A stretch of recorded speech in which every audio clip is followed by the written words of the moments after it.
welcome to my book journey. So today is my bonus video number 2, and so I am talking about another challenge for myself. Am I crazy or what? I am forever putting more and more challenges for the year. Well, this one's a little different, and it's an inspired kind of reading challenge because the last few weeks of December and the first part of January, a lot of booktubers are putting out their top books of 2025, and I love watching that because it gives me, ideas of what books to put on my 2026 TBR, what books to look forward to.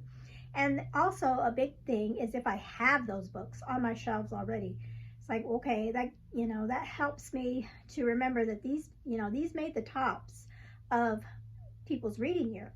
So why haven't I not read them? And maybe it will, as a reminder or a challenge, like I said, a challenge for me to get those books read and during the year, however I can.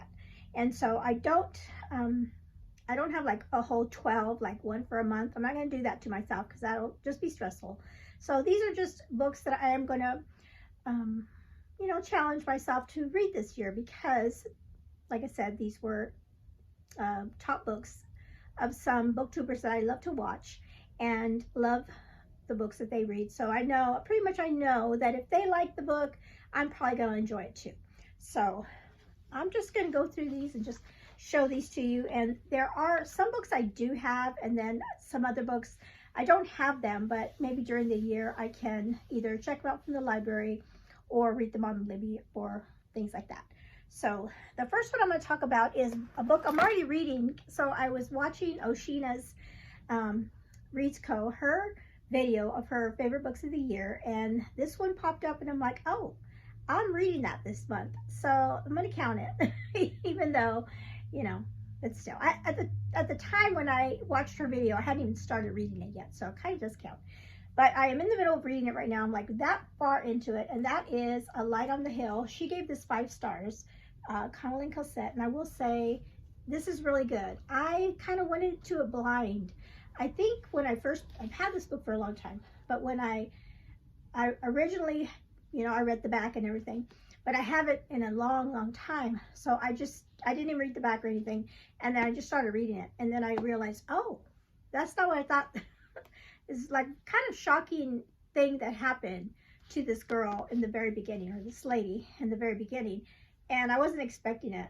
And so I am right almost halfway, and it's really good. It's really good. So I will say that's a great choice, recommendation that Oshina gave me. So that one is the first one, and I'm already reading that one. Okay, so another book that I have on my shelves is, and this is a funny one. So this particular book is from Reese, from the writing Songbird, and it's different because Reese is mostly a fantasy gal. She reads a lot of fantasy books, and so you would think that I would choose one of her fantasies that she put on her favorite books of the year, but I didn't. I picked this one, and this because, like I said, I have it on my shelves. This one's by Karen Whittemire, and this one is called Head in the Clouds. And the reason I chose this one from her was because I like what she said. She said, I wrote it down so I wouldn't forget. She said that the male character in this book, she said he would be, she said the male character is fantasy worthy. Like she could see this guy in one of her fantasy books. So I thought that's pretty good because I love reading fantasy too. I didn't read a lot this year, but I do love reading it. So that's going to be interesting. So I'm kind of going to be picturing him fantasy now because of what Reese said. So there's that one.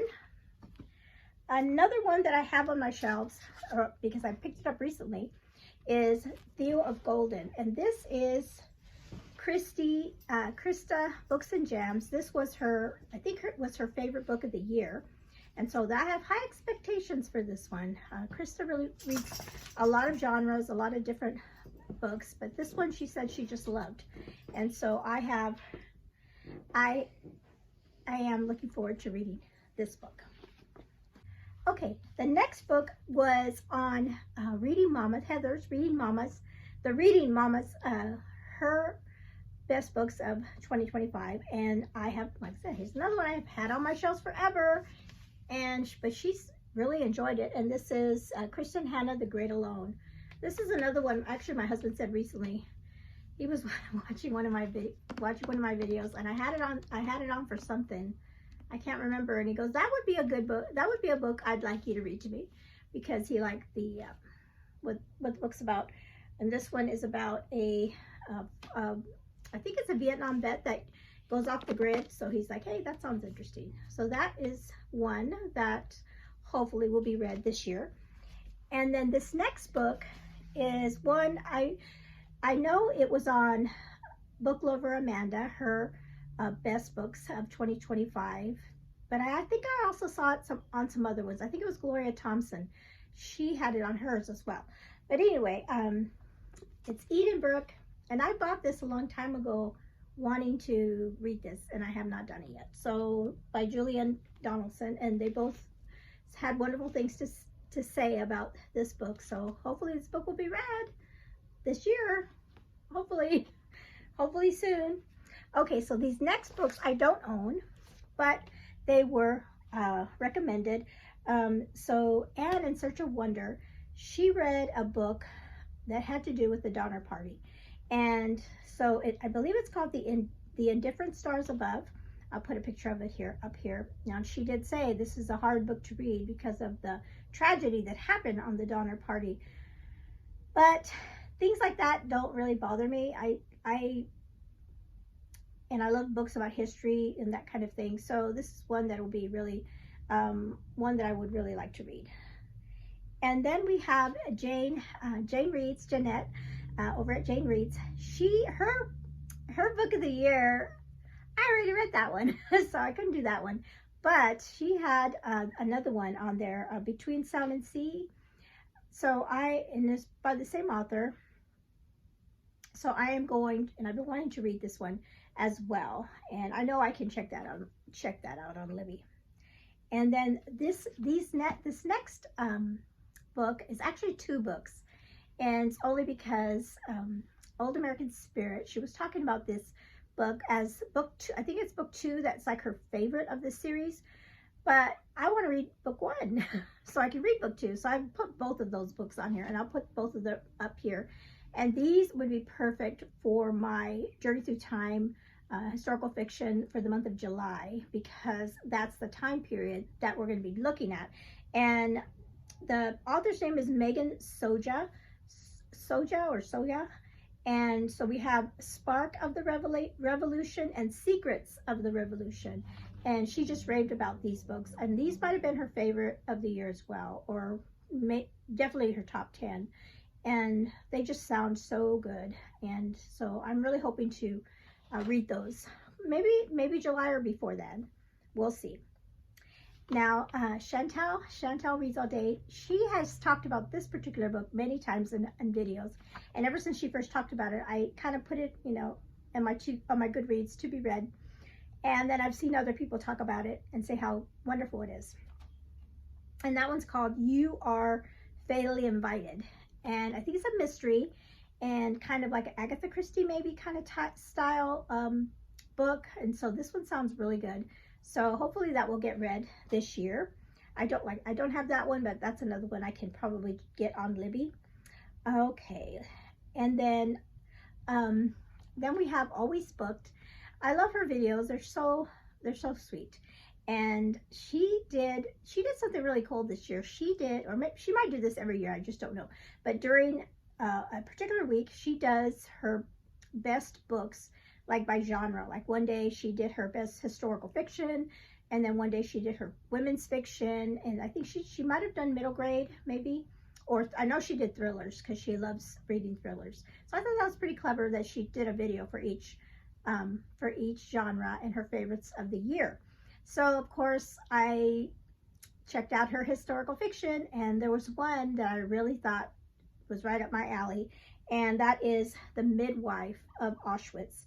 And I can't remember now who wrote that, but I love a good World War II movie, and I've recently started to read or at least put on my shelves as books about midwives. And those are always some really good stories. This one she said was a really hard one to read as well. So that was one I am going to be thinking about. And then let's see, let me make sure I have everybody that I've talked about, everybody on my list. I believe I have one more, and that is Taylor over at Tales and Treats with Tay. She has a video. It's really cool because she did her favorite audiobooks of the year. And I recently started listening this past year, I started listening to more audiobooks on audio. And so I'm going to do a better job of keeping track of those books that I read during the year on audio, and especially like she did, like which ones were really good. Not just the book and if the book was good, but the narrator and how they did it and everything. So that's what these are. For her, well, her video was her favorite audio books. And so her favorite one, and I've been wanting to read this book for a long time, and since she said the audio was so good, I'm going to read this one on audio. And that is The Tides of Time by Sarah Eden. And so, and I did see on Libby that I can check that out and listen to the audio. So that is it. So those are all the Booktubers favorites that I have, and I will see. I'll try to remember to link their videos that I got these recommendations for. Like I said, they are their best of 2025 that they put out. So I'll do my best to link those videos or put those in the description below. So that's another challenge for me. Another challenge for me this year. But like I said, a lot of these I already have, and one of them I'm already reading. So check that one out. All right, so thank you so much for joining me, and hopefully you're surviving the winter storm, and I was gonna say apocalypse. It's not that bad. The winter season that we're having. Hopefully you've had a not too bad weather-wise, or you haven't lost power or anything like that. Hopefully not. So, but thank you so much for hanging out with me today, and put below in the comments below what your favorite book of 2025